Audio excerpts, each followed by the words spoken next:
Écoute, pour fêter mon retour en France, où il y a des services gratuits, je te propose qu'on parle d'un film qui est disponible gratuitement en ce moment sur Arte et du coup sur YouTube. C'est pas fou ça? 100K. Oh, T'es mort? ouais, man. L'imprévu, qu'est-ce que ça veut dire? Dis-lui, mon ami. Il n'est pas question de le laisser s'approprier ton pouvoir. C'est ce que je viens de lui dire. Ok, puisque je vois qu'on peut pas discuter, on va faire un duel. Petit avertissement avant le début de l'analyse du film Nina Wu.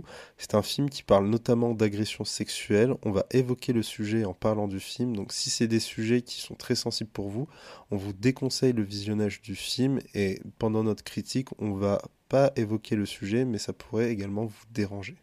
Bonjour et bienvenue à tous les perdus et les retrouvés pour ce nouvel épisode de Projection Perdue, le podcast cinéma de la Chimérathèque. Je suis Damien et je suis accompagné de mon ami international de retour en France, Louis. Bonjour Louis. Bonjour Damien, bonjour tout le monde. Alors aujourd'hui on va parler de Nina Wu de Midi Z. Vous allez voir qu'on va beaucoup écorcher des noms, même si on va prononcer très peu et on s'en excuse déjà par avance. Alors ce film, comme on l'a dit, le point de départ c'est qu'on l'a trouvé sur une petite sélection d'Arte, parce que Arte renouvelle très souvent son catalogue, ce qui est un véritable plaisir. La majorité des films que je vois, je les vois dessus, parce que c'est gratuit et que c'est extrêmement varié. Nina Wu, c'est un film taïwanais. Il dure 1h40 et comme il est sur Arte, il est normalement, si je ne me trompe pas, totalement en sous-titré, il n'y a pas de VF. Et c'est un film qui a eu la chance de passer par Cannes où il a pu se faire une petite réputation. Alors là, on va vous le chroniquer quasiment à chaud parce qu'on l'a vu depuis vraiment pas très longtemps. Et en plus, première dans l'émission, on va le chroniquer en pouvant le diffuser derrière nous. Comme ça, s'il y a des choses qui attrapent notre regard pendant qu'on vous parle, bah, on pourra toujours l'évoquer. Alors, on va pas le voir en entier parce que vous n'allez pas avoir un podcast d'1h40. Mais pour nous, c'est extrêmement sympathique. Alors, Louis, première question habituelle. Qu'est-ce que tu en as pensé de Nina Wu ? Ben, c'est vrai que donc on l'a vraiment un peu pris pour hasard. Je connaissais pas du tout Midi Z, le réalisateur. J'ai vu qu'il était quand même, il avait quand même une petite renommée internationale et qui changeait un peu son ton dans ce film-là. Je pense que le film il m'a dérouté, mais dans le bon sens du terme. Effectivement, alors c'était vendu comme quelque chose d'onirique, mais en fait c'est toujours très difficile quand c'est vendu comme onirique par les gens qui ont fait les résumés. Ben, ça peut tout et rien dire. Et là, je trouve qu'en fait le film a réussi à me brouiller les pistes narratives sans trop que ce soit du méta ou de la mise en abîme trop facile. Et donc je suis sorti un peu sceptique du film. Peut-être on peut parler de quoi ça parle, Nina Wu. Donc Nina Wu, c'est une actrice taïwanaise qui cherche à percer et qui va donc arriver dans ce milieu-là, qui va décrocher des petits rôles ou en tout cas faire pas forcément ce qu'elle a envie de faire, mais en tout cas des rôles qui vont l'obliger à faire certaines choses. On reviendra plus tard. Et ça parle un petit peu de du milieu du cinéma, et plus précisément du milieu du cinéma taïwanais, parce que le milieu du cinéma est quelque chose de très patriarcal, et taïwanais, il a l'air de l'être énormément. Faut savoir que donc, l'actrice qui joue Nina Wu, c'est Wu Kexi. Alors je prononce peut-être pas bien, mais elle est aussi la co-scénariste du film, et en fait elle a apporté beaucoup d'anecdotes personnelles sur ce que peut être une carrière d'actrice au cinéma. Et moi, ce que j'ai trouvé très intéressant, c'est qu'il y a, en fait, tout le long du film, on ne sait jamais si on est dans le rêve ou la réalité, on ne sait pas si on est dans sa tête ou c'est dans la vérité. Pour moi, ce côté onirique, en fait, ce côté réel ou pas, c'est quelque chose qui arrive assez tardivement, parce qu'il y a uniquement... Au départ, tu as l'histoire, tu as des petits rappels d'éléments qui sont passés, donc tu as des petits sauts qui arrivent au tout début, et on arrive très bien, entre guillemets, à distinguer ce qui est faux ou étrange plutôt que onirique, mais c'est vraiment des choses qui pop au cours de l'histoire, et c'est vers le milieu du film qu'on comprend d'où viennent ces éléments étranges, et à la toute fin on en comprend quasiment l'entièreté du sens, sauf que vu que le film à plusieurs moments nous met sur une route qui est fausse, c'est ça en tout cas qui m'a laissé un tout petit peu perplexe à la fin, parce qu'on avait emprunté tellement de routes que je ne savais pas laquelle était finalement la bonne. Tu as parlé du milieu cinéma taïwanais, on peut vraiment le généraliser à mes yeux à tout le milieu du cinéma, pas juste à Taïwan, et on évoquera succinctement après le pourquoi. Ce qui va être particulier, c'est qu'on ne va pas spoiler, Louis, parce que c'est un film que très peu de personnes ont vu. Donc ça va être légèrement compliqué parce que la fin a beaucoup, beaucoup de choses. Alors comme tu l'as dit, elle est à Taïwan, plus exactement à Taipei, et elle a fait plusieurs rôles, mais vraiment mineurs. Surtout, elle a joué dans des pubs et dans des courts-métrages, ce qui est un peu le début de carrière de pas mal de monde. Moi, ce que j'aime bien, c'est par exemple le tout début du film, qui est déjà passé à l'écran mais qu'on a loupé, qui en fait s'ouvre sur le métro, qui a ce côté de chemin obscur que beaucoup de personnes empruntent et qui arrive à un arrêt plus ou moins ou non lumineux. Et c'est quelque chose que j'aime beaucoup parce qu'à plusieurs reprises, deux, trois reprises, il va filmer justement les trains. Et je trouve que c'est quelque chose de très cool dans son montage parce qu'il a un montage que je trouve incroyable. Et ce côté de filmer les trains, ça filme un peu un certain quotidien. Mais il va filmer des trucs qui se rattachent vraiment au réel comme le repas qu'on évoquait potentiellement tout à l'heure. Les repas, les plans de train. Et en fait, sa caméra a fait des mouvements vraiment qui sont très efficaces et qui nous fait passer facilement de la réalité à la fiction. Et ça, c'est quelque chose que je trouve incroyable dans le film, c'est que ces passages, ils sont d'une délicatesse incroyable au point qu'on ne voit pas justement ce moment où on bascule, on ne le comprend que juste après.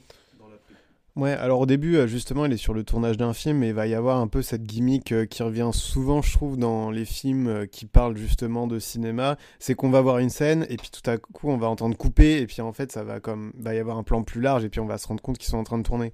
Et si au début, on le voit, en fait, au fur et à mesure, ce que j'aime bien, c'est qu'il y a vraiment une progression dans cette confusion et qui va jusqu'au moment où elle commence à en avoir marre de certaines personnes et puis le réalisateur va lui faire jouer une scène en boucle où elle dit une phrase qui revient beaucoup.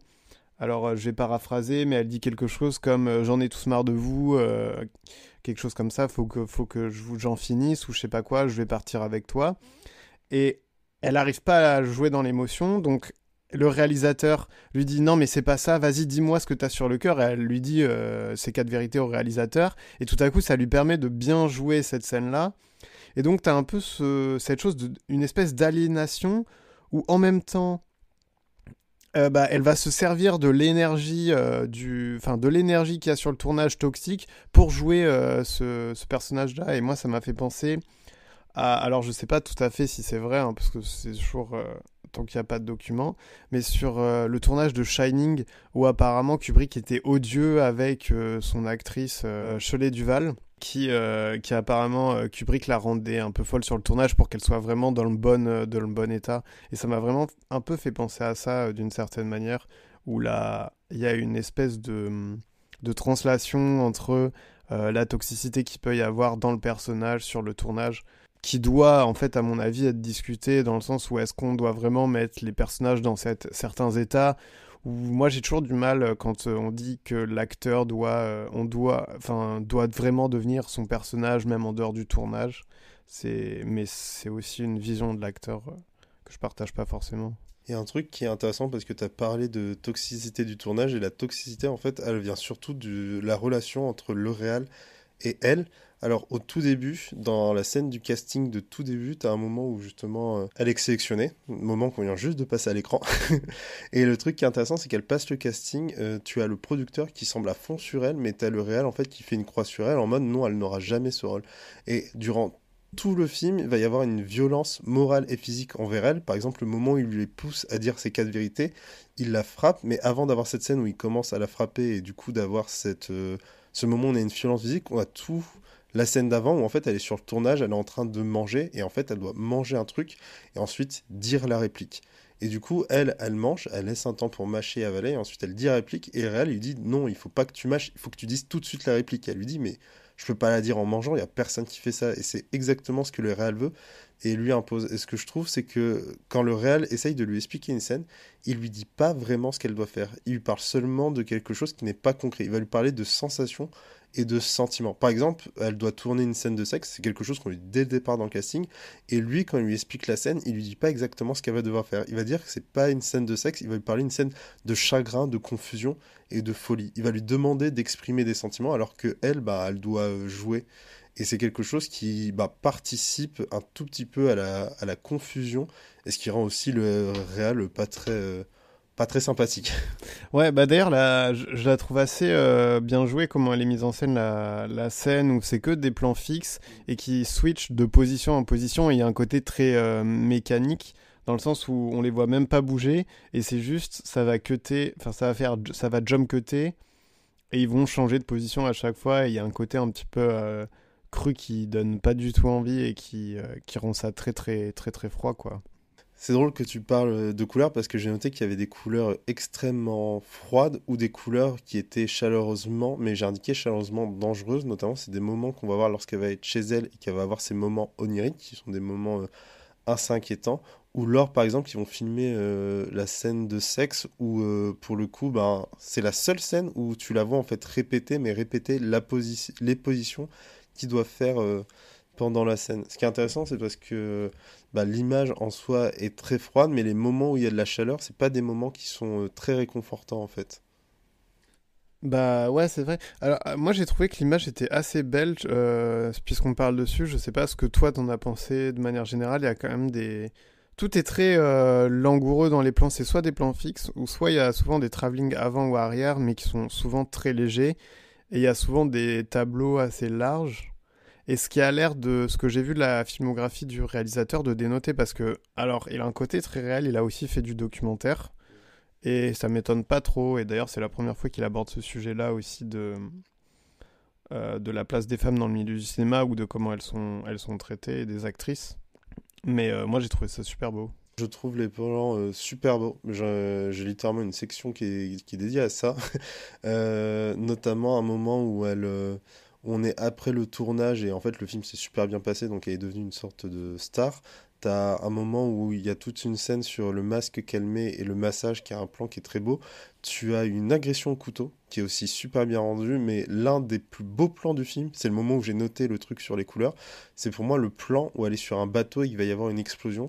Parce que t'as un plan où en fait elle est au milieu du bateau, autour tu as le lac et tu la vois en fait flotter dessus, isolée. Et je trouve ce plan mais Et je trouve que c'est pas seulement beau, c'est que ça aussi raconte quelque chose de la voir tout le temps dans des plans larges, monte tout le temps dans un milieu, elle est jamais sortie d'un cadre ou d'un milieu, et je trouve que ça l'enferme d'une certaine manière dans cet endroit-là, quoi. bah, ça la rend aussi isolée, parce que même quand dans les plans où elle est bah, entourée, c'est elle qui ressort vraiment, notamment à travers une robe rouge qui ressort à plusieurs moments et surtout dans les moments oniriques. Mais bah là, on est sur la scène actuellement qui passe à la télé, à la scène du repas, et justement, elle porte une robe bleue et tous sont habillés en militaire en vert, et au milieu de tout ça, bah, elle en ressort. Ouais, et donc on est toujours très près du personnage, et ça c'est un truc que j'ai vu en interview, parce qu'il y a un Trax de Arte, donc si vous voulez, en complément du podcast ou du film, et Midi Z, en fait, il explique qu'il voulait vraiment être très proche de son personnage, en fait, et je trouve que ça marche bien, et ça joue avec sa confusion, et justement, bah, elle va vivre des scènes traumatiques, et souvent, une scène traumatique, ça peut totalement être ensuite refantasmée, ou la mémoire peut devenir trouble suite à un trauma. Et je trouve qu'on est vraiment avec elle là-dedans, quoi. Mais sinon, je voulais te poser la question parce que t'as pas répondu, toi. Qu'est-ce que tu as pensé du film, finalement? Bah, comme toi, j'ai terminé en étant confus. Je me suis dit que j'avais vu quelque chose de très beau et à la fin, j'ai été embarqué quelque part où, en fait, je me doutais du truc. Et quand t'arrives une des phases de rêve, je me dis, ah, ok, ça explique cela. Et derrière, tu as autre chose qui revient, qui te fait comprendre autrement. Et t'as aussi, en fait, je parlais des transitions très soignées du film. C'est quelque chose qui est extrêmement efficace parce que tu passe de plusieurs scènes assez différentes qui vont s'attarder sur plusieurs moments. Par exemple, toute l'introduction, c'est elle qui veut devenir une star, elle fait des lives bah, sur Internet, elle va avoir ce job et tout va se concentrer sur sa vie finalement pendant le tournage. Et ensuite, on va avoir une partie qui va basculer sur ses parents, on va s'intéresser à d'où elle vient, avec qui elle était quand elle était plus jeune. Et ensuite, on va avoir un rebasculement et c'est plusieurs sections et jamais le film il m'a perdu.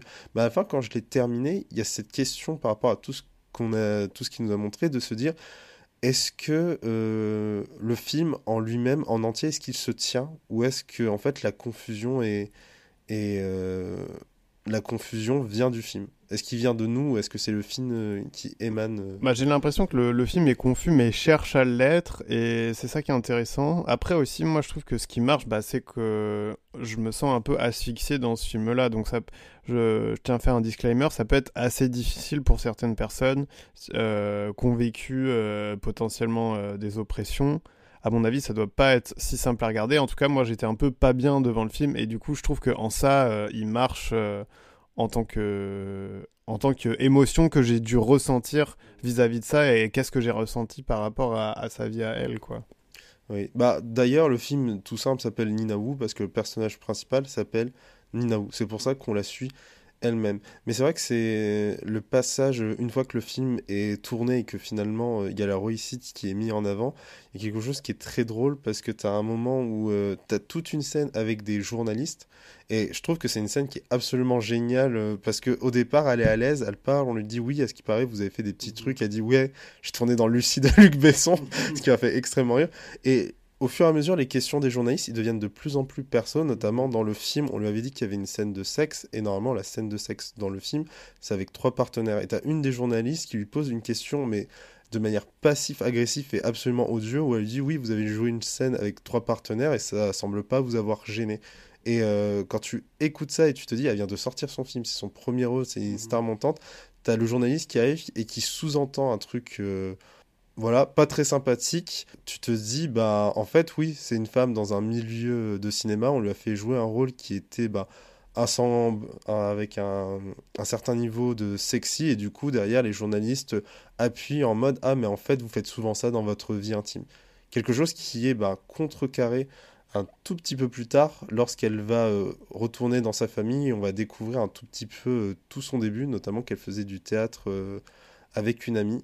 Et qu'avec cet ami, ils étaient très proches. Ouais, c'est assez étonnant parce que cet ami, il y a un dialogue que je trouve peut-être et je sais pas si c'est fait exprès, mais je pense pas, qui est un peu... que je trouve pas trop sur la coche. À un moment, elles se disent un peu leur cas de vérité, où elles dialoguent, et j'ai l'impression que c'est un peu cliché comme type de dialogue. J'ai trouvé ça un peu moins bien, ce segment avec cet ami-là, et en même temps, j'avais l'impression... Je me demandais, mais est-ce qu'on n'est pas encore dans un film? Et du coup, c'est pour ça, mais peut-être que c'est juste moi pour le coup. En fait, moi, je trouve ça un peu intéressant quand tu connais la fin, que finalement, elle veut ramener cet ami dans le milieu et indirectement lui donner le même parcours qu'elle, parce que tu as un peu ce truc de se dire, ok, il m'est arrivé des trucs affreux, mais j'ai réussi, donc les autres doivent aussi avoir des trucs affreux pour qu'ils réussissent. Ouais, et c'est ça qu'on voit et c'est là où on voit le côté un peu pervers, c'est qu'il y a, en fait, et surtout avec la scène de la fin qu'on va éviter de spoiler, mais on pourrait se dire que dans ces milieux-là, bah, il y a une sororité qui se crée parce qu'il y a une oppression des femmes, et en fait, le milieu ultra-patriarcal va quand même détruire, en tout cas c'est ce qu'on voit dans le film, détruire la sororité qu'il peut y avoir à l'intérieur et isoler, en fait, en rendant en concurrence ces actrices-là, en fait, et c'est ça que je trouve aussi assez traumatisant. Surtout que tu comprends qu'elle jouait dans la même pièce de théâtre et que son ami continue à faire ses pièces... de théâtre, et que la pièce qu'elle joue, si je me trompe pas, c'est Le Petit Prince, ouais. Et que du coup tu as tout ce lien sur l'amitié, sur le fait de s'adopter entre nous et de se garder entre nous, de garder ce lien d'amitié, et on comprend que c'est Nina en fait qui est partie en détruisant ce lien et qu'elle a seulement voulu continuer ce qu'elle faisait. Et Nina se retrouve à lui dire, en fait tu dois quitter cet univers qui est sous-entendu comme enfantin, parce que Le Petit Prince, c'est pas un truc qui va te rapporter un Oscar si tu en fais un film. Et Nina, elle lui dit que, en fait, faut faire du véritable art, faut pas juste faire plaisir aux gens. Et t'as un peu ce truc qui est indirectement infecté par le réal, qui justement, lui, ne parle jamais de contrée, il parle toujours de sensations, de la même façon que Nina ne va pas parler en soi de prestations, elle va toujours parler de ce qui est de l'art, ou pas, lorsqu'elle va devoir se comparer à d'autres. Ouais, mais c'est... marrant qu'il y ait Le Petit Prince aussi, parce que je trouve qu'il y a... Le Petit Prince est écrit par Saint-Exupéry comme s'il voyait vraiment Le Petit Prince, et donc il y a ce rappel un peu là avec l'onirisme. Et je voulais revenir sur la sexualité au cinéma, c'est assez important et intéressant comme sujet, parce que notamment il y a de plus en plus, et heureusement, des coordinateurs ou des coordinatrices d'intimité. Et tous les retours sont très positifs, ne serait-ce que pour la question humaine, mais aussi d'un point de vue artistique, il n'y a pas de création dans la contrainte en fait, parce que je pense qu'il y a un espèce de préjugé qu'il y a dans le cinéma ou d'idée reçue qui dit mais pour qu'un viol entre guillemets au cinéma soit réel, il faut vraiment qu'il y ait viol dans le film, et du coup ça arrive dans d'autres types que les scènes de sexe, par exemple un personnage qui va vraiment se prendre un coup de poing et on va pas dire à l'acteur qui va se prendre un coup de poing, sauf que dans les scènes où il y a de la sexualité c'est beaucoup plus dramatique et ça peut beaucoup plus traumatiser. Et en fait, ça, c'est quelque chose qu'il faut absolument casser, cette idée que forcément, si la personne n'est pas prévenue, ça va être plus réel. En fait, pas du tout, parce qu'un acteur ou une actrice, c'est fait pour jouer, c'est pas fait pour aller dans ce qui est réel et qui peut là où le traumatiser, quoi. Ça, j'ai bien peur que ce soit peut-être hérité par défaut de la méthode acteur, avec ce côté, quand tu joues une scène, il faut que tu plonges dans un de tes souvenirs et que tu la fasses ressortir, qui avec le temps, justement, a été détourné, et ça retombe un peu dans ce que je disais avec le réal, qui dit qu'il faut que tu fasses un sentiment et pas que tu fasses une performance.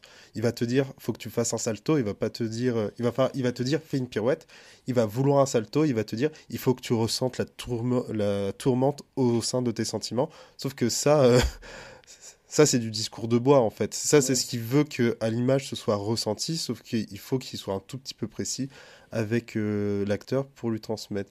C'est drôle parce que tout à l'heure, on parlait justement du moment où elle retrouve son amie d'enfance et qu'elle parle. Il y a une scène où on demande justement à son amie d'enfance un autographe, et c'est des enfants qui viennent de lui demander. Ce qui veut dire que elle, dans sa vie, elle est vraiment très bien, même si à un moment, on voit une salle où il y a quasiment personne, mais qu'elle est reconnue pour le travail qu'elle fait. Il y a un dernier élément qui est présent à partir du moment où elle finit le tournage et qui devient de plus en plus présent, c'est le visage de quelqu'un qui va commencer à la poursuivre un tout petit peu partout et qui va avoir un peu un rôle de conscience pour elle, et qui sera une des clés à la fin du film. Dans ses rêves, ça va être une autre femme avec une robe rouge.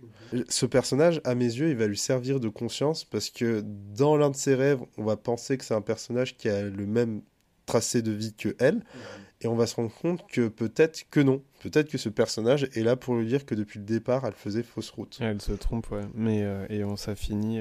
Alors que c'était un des moments les plus intéressants. Mais ce moment où elle va commencer justement à voir ce personnage, c'est vraiment le moment où ça va devenir de plus en plus intense. C'est après qu'elle est retournée voir son amie, qu'elle a essayé de la convaincre de faire pareil qu'elle, et qu'elle a refusé. Et c'est, à mes yeux, elle apparaît un tout petit peu avant, parce que c'est juste avant qu'on a le massage et le masque, donc elle est déjà là, elle apparaît rapidement, mais c'est vraiment après le passage de son ami que ce personnage va devenir de plus en plus récurrent dans ses rêves et dans sa vie. Et ça, à mon avis, c'est parce que c'est lié à sa conscience et ce qu'elle a dû faire. Oui, du coup, pour parler du personnage, je disais que c'était sa conscience qui le tourmentait, et c'est un truc qui est intéressant parce que t'as un truc un peu de victime qui devient bourreau, et un côté un peu de slut-shaming, c'est-à-dire du coup dégrader les personnes qui sont obligées de faire ça pour y parvenir. Mais ça aussi, ce sera... Il y a quelque chose de l'aliénation un peu, tu sais, je pense que tu as un réflexe de survie qui fait que même si on t'impose des choses horribles, tu crois que tu es volontaire de ça et que c'est toi qui l'as voulu. Et du coup, tu te justifies en mode c'est pour l'art, sauf que l'art ne justifie pas tout, encore que... Enfin, on peut pas tout justifier par l'art parce que c'est trop général. S'il n'y a pas un petit côté syndrome de l'imposteur qui s'ajoute à ça, de se dire que si on est arrivé en faisant ça, c'est que en fait, depuis le début, on était capable de le faire, et que ça n'a rien à voir avec les choses horribles qu'on a dû faire, que c'était en nous. Parce qu'au moment où on se dit, en fait... c'est pas de mon ressort, j'ai dû faire des choses affreuses pour y arriver, justement, tu fais sauter un verrou de sécurité de te dire que t'es vraiment une merde en tant que personne. Bon, là, j'appuie parce que c'est pas le cas, mais du coup, ça te provoque de l'anxiété, et en fait, tu te fais violence à toi-même. Il y a un truc qui est intéressant dans le montage du film, c'est que c'est un film que lorsque tu le revois, tu as plusieurs indices par rapport à ce qui est la signification du rêve. Alors, immédiatement, dès le début, on te dit qu'elle va devoir tourner une scène de nuit, et tu sens qu'il y a une tension autour de la scène de nuit. Donc, tu sais que ça va être lié à sa performance, à sa nudité, et qu'il va y avoir quelque chose qui va passer. Tu as aussi le casting qui est assez étrange parce qu'il est passé assez vite en ellipse au début, c'est-à-dire qu'elle voit quelqu'un qui lui dit qu'elle va devoir aller passer le casting, ensuite tu la retrouves au milieu du casting, et au moment où tu as les journalistes après le tournage qui va la voir, qu'on lui demande comment s'est passé le casting, bah elle dit qu'elle l'a rencontré en fait dans sa vie de tous les jours, elle était à la boulangerie, et tu te dis mais c'est bizarre parce que c'est pas ce que tu as vu au début du film. Elle ment, mais on sait pas trop pourquoi. Ça renforce le côté de soit elle ment, soit en fait depuis le début on est incapable de savoir ce qui est de l'onirisme ou ce qu'elle a fantasmé et qu'elle a préféré occulter, et c'est pour ça que et c'est pour ça que le montage un peu elliptique et en même temps atemporel, j'ai envie de dire, fonctionne bien. Et d'une certaine manière, ça fait penser un peu à Memento, dans le sens où le montage correspond à ce que vit le personnage, ou en tout cas s'en rapproche, ou dans Memento, c'est monté à l'envers parce qu'il se souvient de rien. Du coup, nous, on est vraiment avec lui, et je trouve que ça fonctionne un peu de la même manière, même si le montage n'est pas à l'envers pour le coup. En tout cas, si vous voulez vous faire votre propre avis, vous pouvez aller le voir sur Arte, disponible aussi sur YouTube. Allez plutôt le voir sur Arte. De toute façon, c'est sur la chaîne YouTube d'Arte. Ah oui, putain, c'est vrai, les gens n'ont pas Adblock. Ça, c'est une bonne conclusion. C'était l'épisode de Projection perdue sur Ninaou de Midi Z, un podcast de la Chimère Attack présenté par Louis et moi-même, Damien. Cher public perdu, j'espère vous reparler très vite. À toi aussi, Louis.